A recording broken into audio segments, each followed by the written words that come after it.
Buenos días de nuevo. Seguimos con el curso sobre políticas culturales europeas frente a los retos de la integración en el panel sobre identidad europea en un contexto global, qué papel para la cultura. Y en este caso me gustaría señalar ese apellido que le hemos puesto al título del panel, global, porque tenemos con nosotros ahora a Antonia Blau, que es directora de la Oficina para la Unión Europea del Instituto Goethe en Bruselas, miembro de la plataforma o iniciativa, asociación, no sé exactamente qué orden jurídico tiene, More Europe, que básicamente trabaja sobre el tema de las relaciones exteriores de la Unión Europea a través de la cultura o el papel de la cultura en las relaciones exteriores de la Unión Europea. Y es precisamente sobre el tema que ella nos va a hablar, el tema de los institutos culturales y el papel de la cultura de las relaciones exteriores en la Unión Europea. Supongo que conocéis que cada país o los principales países tienen centros culturales como puedan ser el Cervantes, la Alliance Française, el British Council. Todos ellos están reunidos en una plataforma que se llama UNIC, con la que ellos trabajan muy de cerca, y creemos que es una experiencia importante y que nos hablen del tema, porque además recientemente han logrado algo muy importante para que se adopte un documento y una estrategia sobre el papel de la cultura en las relaciones exteriores de la Unión Europea. Antonia, el floor es yours.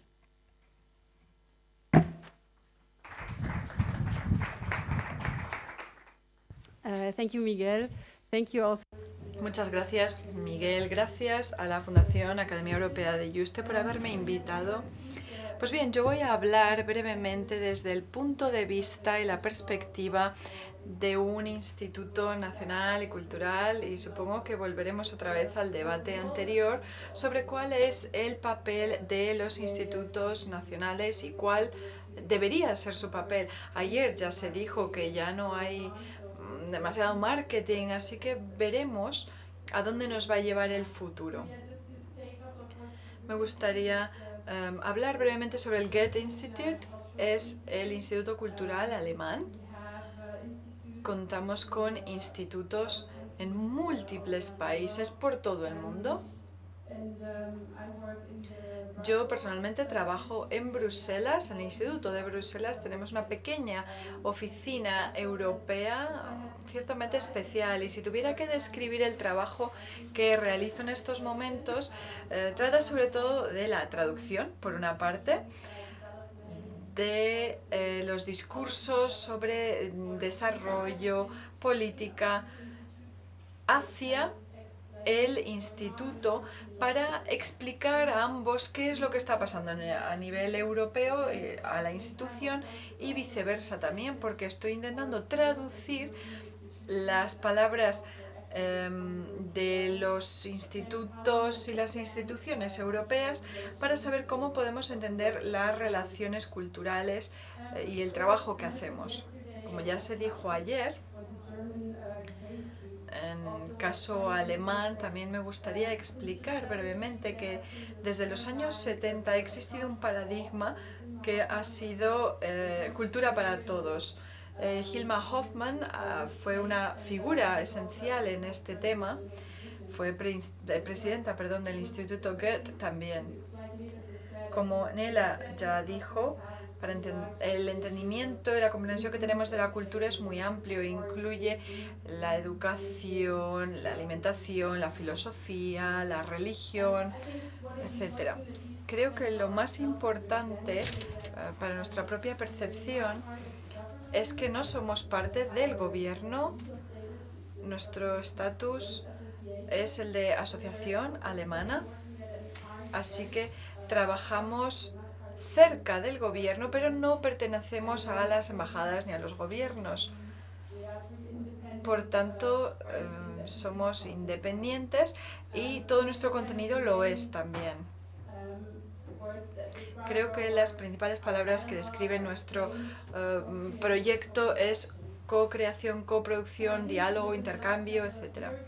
En los últimos 2 años o en la última década incluso ha habido un cambio de paradigma dentro de la institución, porque Europa ahora forma parte de los estatutos y también forma parte de las estrategias que desarrollamos, así que está dentro de los objetivos estratégicos. Tenemos un mandato europeo que para nosotros es esencial para todo lo que llevamos a cabo a nivel europeo. Me gustaría hablar sobre 4 modos en los que actuamos a nivel europeo.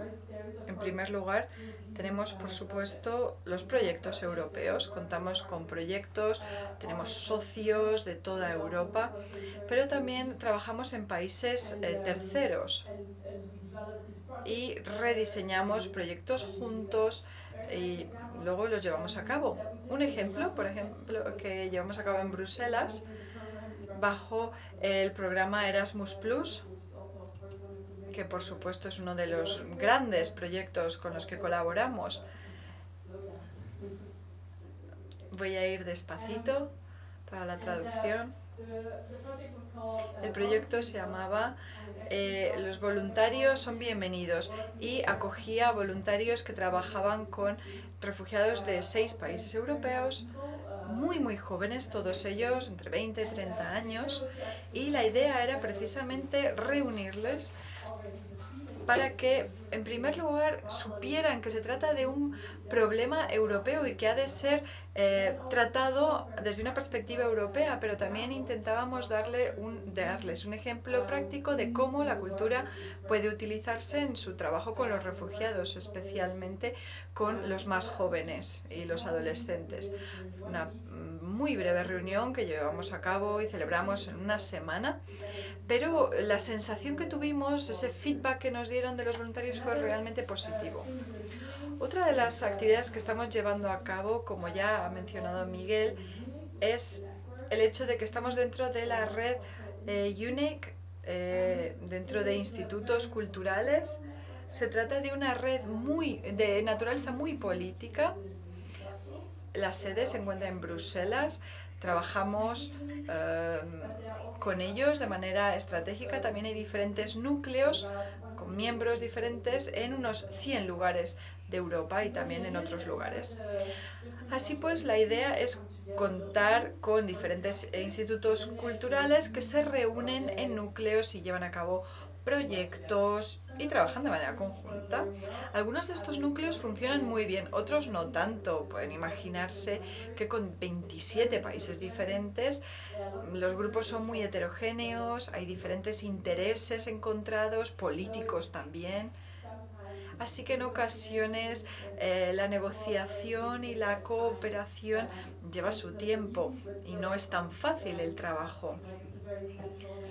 Pero es una red esencial y central, y en estos momentos UNIC también está intentando posicionarse como un socio privilegiado con las instituciones europeas, porque por supuesto representan a todos los institutos nacionales. Están intentando firmar un memorando de entendimiento con el GIAC, con el Servicio de Acción Externa, para trabajar codo con codo. Así que ahí es donde se reúnen todas las organizaciones. Lo que también estamos haciendo es a nivel de defensa, de abogar por unos principios. Miguel ya ha mencionado la iniciativa Más Europa, More Europe. Se trata de una organización fundada en 2011 y la idea era abogar por el papel de la cultura en las relaciones externas europeas. Mercedes y Cristina ya han mencionado el comunicado y la comunicación conjunta. También me gustaría hablar de la historia en un momento, pero antes me gustaría decir que se trató de un documento muy esperado por parte del sector, muy positivo, presentado por Federica Mogherini. Aún no es una estrategia, sino que intenta estructurar una estrategia sobre relaciones externas. Creemos que el trabajo de More Europe, de Más Europa, ha influido mucho de manera positiva para que se redacte el borrador de esta estrategia. En estos momentos se encuentra en el Parlamento, en consejo todavía no se ha adoptado, así que probablemente lo que es la redacción cambie, pero estamos en ello. Con esta asociación More Europe hay algo que es único a ella, y es que hay partenariados y financiación y fundaciones privadas, lo cual es realmente importante porque dan otra perspectiva diferente. Y es algo a escala muy pequeña, somos muy flexibles y podemos actuar y reaccionar muy rápidamente. En cuanto a nuestro trabajo de apoyo, trabajamos con quienes redactan las políticas a nivel europeo y con los actores y agentes culturales. Por ejemplo, llevamos a cabo un taller en Ucrania, también ahora en verano uno sobre Irán, y lo más interesante desde mi punto de vista fue el modo en que hubo comunicación entre los políticos que probablemente no se hubieran reunido con artistas independientes de Irán o de la diáspora. Y también la libertad con la que declaraban los artistas: esto es lo que necesitamos, esto es lo que queremos de Europa. Y creo que este tipo de taller tienen mucho sentido porque deconstruyen algunas asunciones, algunas ideas preconcebidas que se tienen en estos países.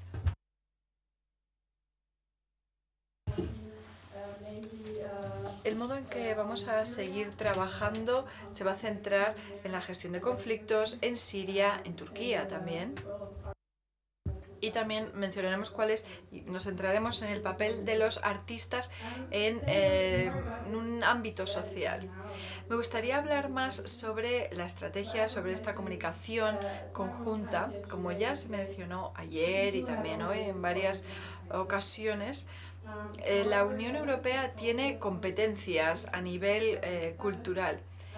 En 2007 se propuso que se promoviera la cultura y la sociedad civil, los Estados miembros y el Parlamento Europeo hicieron un llamamiento para que hubiera un enfoque más coordinado, porque como ya se ha dicho antes, sí, hay muchas actividades a muchos y diversos niveles en las relaciones externas, pero lo que queríamos era coordinarlas. Pero la llamada acción preparatoria, que es el estudio que llevó a cabo el Parlamento Europeo y que pidió que se hiciera, es algo en lo que participó el Instituto Goethe, y lo interesante es que hubo una especie de mapeo de las relaciones de Europa con muchos países del mundo, no todos, pero sí países clave. Y esta fue la base para formular de qué modo queríamos relacionarnos con estos países clave. Uno de los temas principales que se señaló en este estudio era que si Europa quería participar e incluir la cultura en las relaciones externas, debían basarse en el intercambio mutuo y la comprensión mutua, intercambio de experiencias. Se preparó y se presentó ante el Parlamento Europeo esta propuesta en marzo de 2015, y a finales del año pasado el Consejo pidió que la Comisión preparara este enfoque estratégico. Así pues, pueden ver que la estrategia que ha presentado Mogherini llevó mucho tiempo de preparación, pero lo cierto es que era algo muy esperado durante mucho tiempo y por muchos. Me gustaría mencionar brevemente los objetivos, los principios. Ya se nos ha dado un ejemplo en la presentación de Cristina. Todo suena fantástico, pero lo más importante es decir, antes de que yo mencione los problemas de la estrategia, tenemos que decir lo que ya está ahí, negro sobre blanco. Los 3 objetivos son apoyar los objetivos para el desarrollo económico, promover la cultura y el diálogo intercultural para las relaciones pacíficas entre países, y reforzar la cooperación para el patrimonio cultural. También había algunos principios que se identificaron como directrices en el tema de las relaciones culturales internacionales, que sería promocionar los derechos humanos, el diálogo intercultural, garantizar la subsidiariedad, fomentar un enfoque multidisciplinar, algo que ya se nos ha dicho, y promover la cultura en marcos ya existentes. Comenzando por el final, podemos decir que este es uno de los problemas principales con los que se topa la estrategia, y es que no hay presupuesto extra previsto para esta estrategia. Entonces, es una estrategia que se repliega un poco sobre sí misma, porque ya se ha mencionado anteriormente otros proyectos que ya están relacionados con la cultura, pero están ahí, pero no se centran en ellos y no hay presupuesto para ellos. Otro problema al que nos enfrentamos es el siguiente. Mogherini, cuando anunció esta estrategia, habló de que Europa se veía como una superpotencia cultural. Creo que ya esta palabra deja ver cuál es el problema de fondo, porque la idea es precisamente otra cuando si vamos a terceros países para intercambiar experiencias culturales y nos centramos en el legado colonial y tenemos este tipo de discursos, no va a funcionar. Así que creo que la comunicación en torno a la estrategia quizás no se hayan escogido las mejores palabras. Creo que es muy importante el ser muy cuidadosos sobre cómo comunicamos las estrategias y todo lo que está por detrás de esta estrategia. Y esto me lleva al tema del marketing. Si ya no hay marketing nacional, ¿hablamos del marketing a nivel europeo?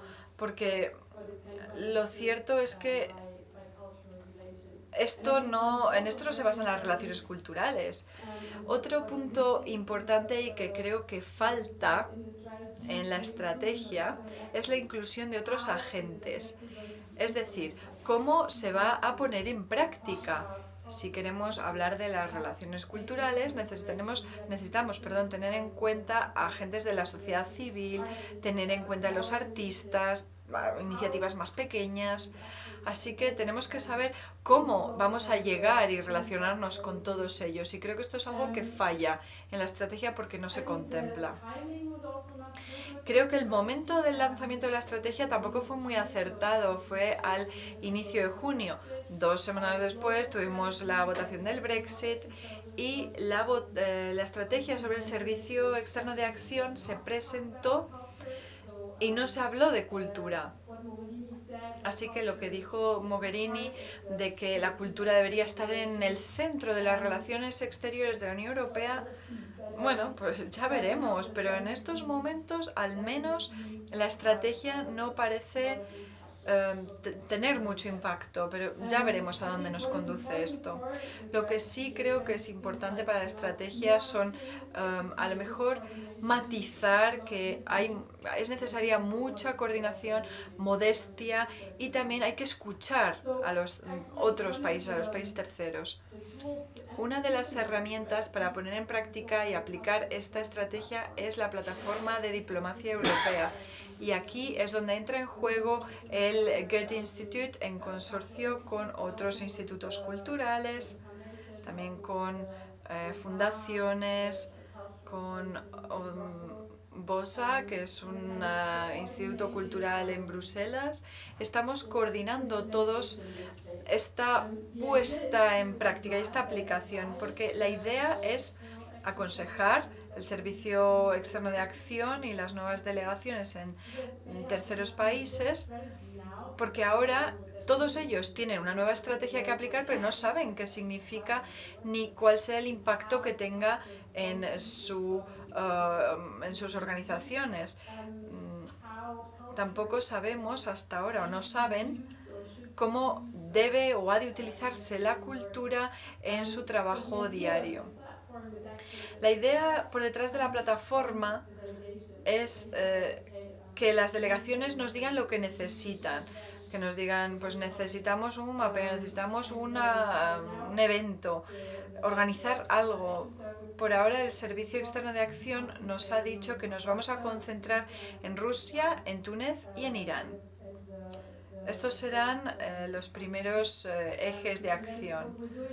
Lo que estamos haciendo en estos momentos es trabajar con expertos independientes, ya sean a nivel europeo u otros expertos en estos países, para estos temas en concreto, y una vez consultados los expertos, redactaremos lo que sea necesario, documentos, artículos, etc. Es algo necesario, pero que va muy poquito a poco, así que ya veremos dónde nos lleva el futuro. Pero esta es una de las actividades que estamos llevando a cabo ahora. Todo esto tiene que ver con las relaciones externas de la Unión Europea. Dentro de lo que son los proyectos internos de la Unión Europea tenemos un proyecto llamado Voces para la Cultura, Voices for Culture. El proceso que se está siguiendo con este proyecto es muy interesante. El GIAC está realizando diversos intercambios con otros países miembros y con la sociedad civil para identificar los temas esenciales de su programa de trabajo. Lo que nosotros hacemos es aplicar la parte correspondiente a la sociedad civil. Organizamos reuniones con unos 35 participantes. De hecho, muchos de ustedes han participado ya.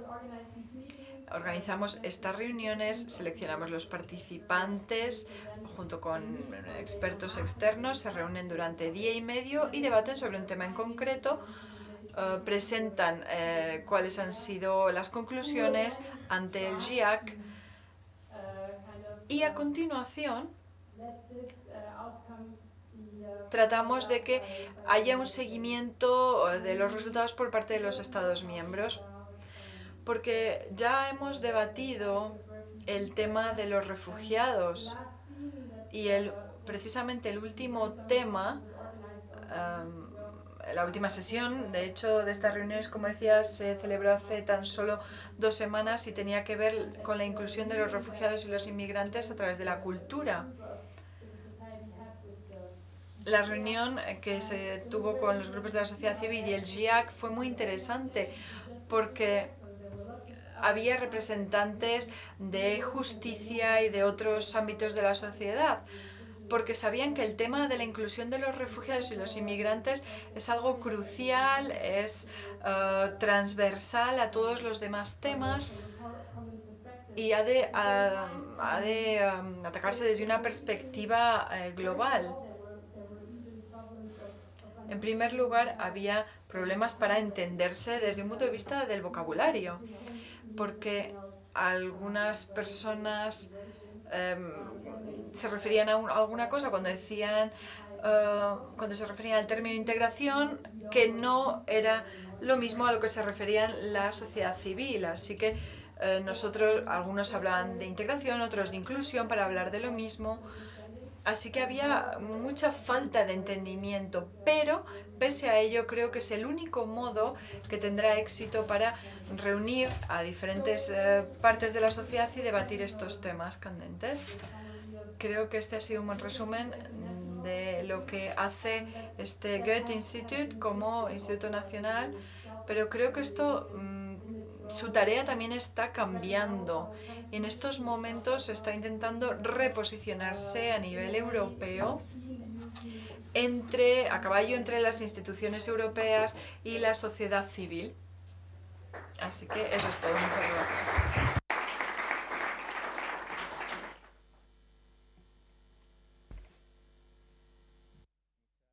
gracias. Muchas gracias, Antonia, por tu presentación y por aclararnos y explicarnos cómo ha funcionado todo ese proceso para el desarrollo de esa estrategia sobre el papel de la cultura en las relaciones exteriores, que me consta no debe haber sido sencilla y, sobre todo, he visto que quedaban muchos huecos e incógnitas por resolver, que quizás es un poco lo que nos preocupa. Bueno, yo en cualquier caso creo que es un buen paso un buen primer paso para dar. Creo que es algo necesario y todo este tipo de iniciativas, de alguna manera, no hacen más que sumar al esfuerzo que intentamos realizar desde los sectores culturales para que la cultura se tenga más y más en cuenta en los diferentes procesos de integración europea. Coincide además que tenemos en la sala y entre los ponentes, ahí me incluyo yo mismo,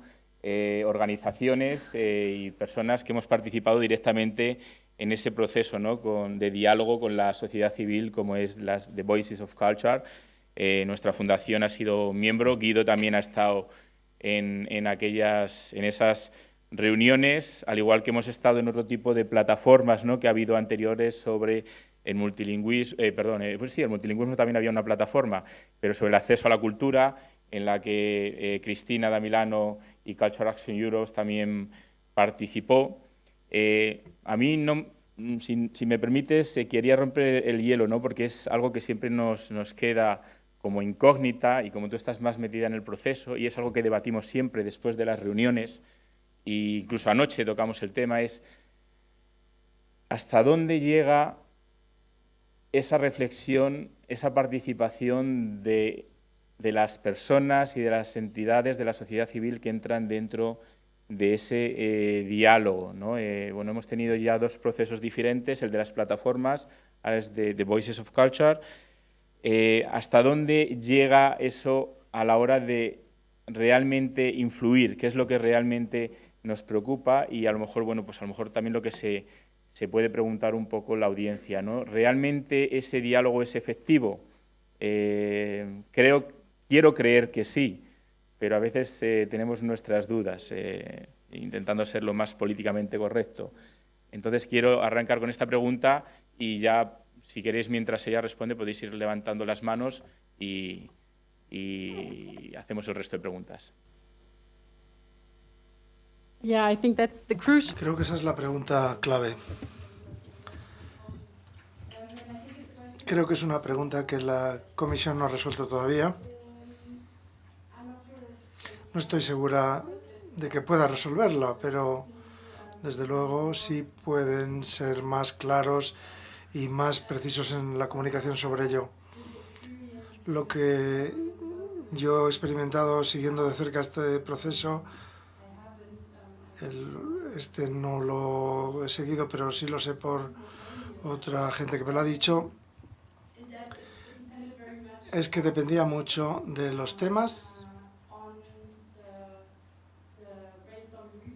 de los informes de lluvia de ideas, de los resultados, de estas reuniones de los agentes de la sociedad civil, y también dependía mucho de los representantes que asistían a las reuniones de los Estados miembros. Vi, por ejemplo, que en cuanto al último tema, la inclusión de inmigrantes y refugiados,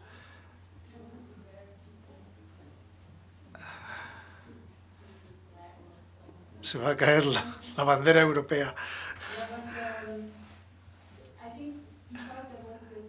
Como había este sentido de emergencia, todo el mundo está muy abierto a los debates, y la reunión de este grupo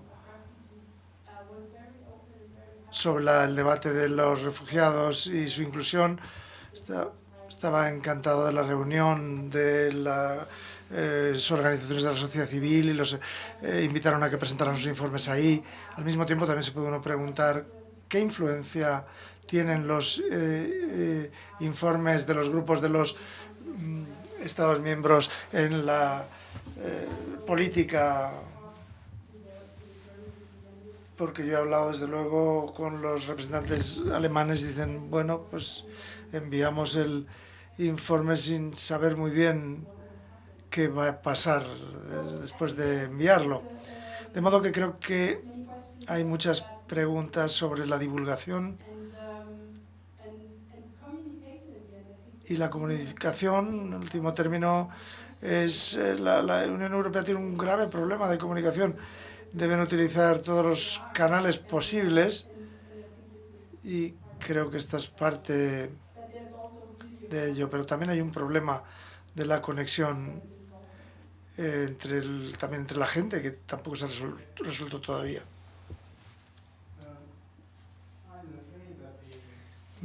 Me temo que los Estados miembros orientales o la red oficial no contribuyó mucho a este proceso.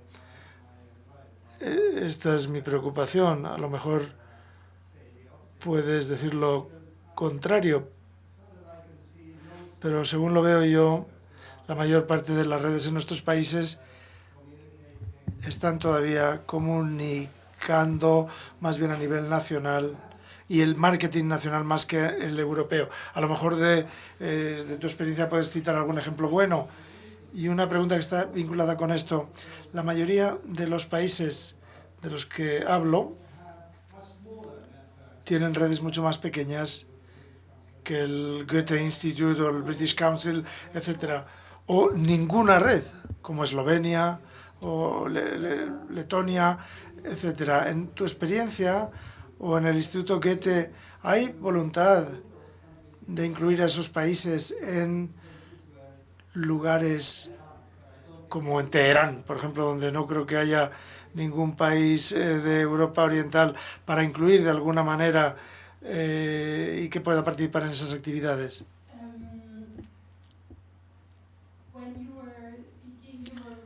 Cuando te referías al proceso de la comunicación conjunta de la cultura y relaciones externas, sí, en la primera parte sí.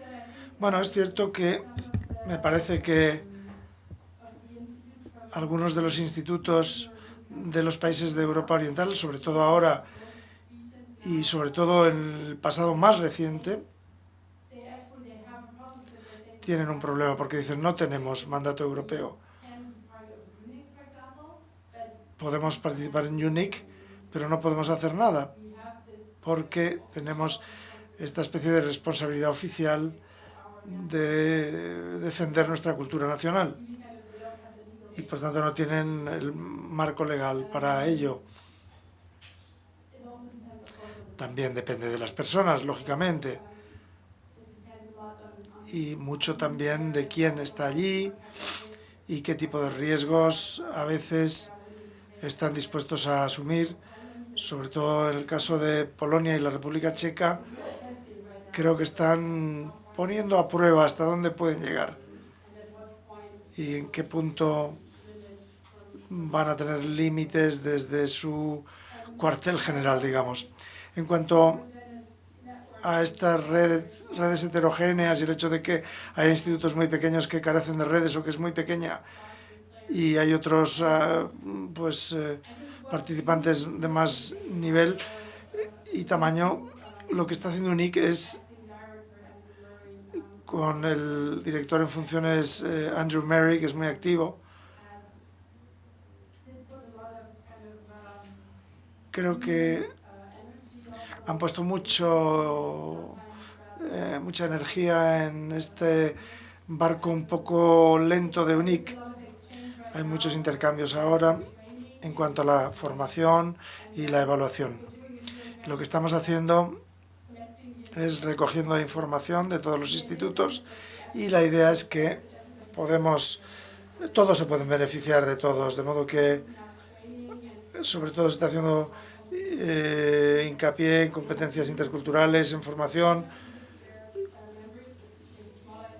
Quizás hay institutos más pequeños que no pueden hacerlo, otros grandes como el Goethe, sí, pero se pueden beneficiar unos de otros. De modo que se pueden beneficiar de la formación que ya hay, por ejemplo, también el British Council. De modo que los pequeños también se pueden beneficiar de los más grandes, pero al mismo tiempo los más grandes podrían beneficiarse de los pequeños cuando están en lugares donde los otros no están. Los austríacos, por ejemplo, están muy activos en Teherán, donde los otros no están realmente. Y la red austríaca es pequeña también, de modo que existe ese deseo de que, bueno, eso también se incorpore desde ese nivel. ¿Alguna pregunta más? Bueno, pues un aplauso a Antonia. Muchas gracias y bueno, pues como hemos dicho antes, cerramos aquí de momento, entre paréntesis, este panel y continuamos luego después de comer. Vamos a intentar ser puntuales a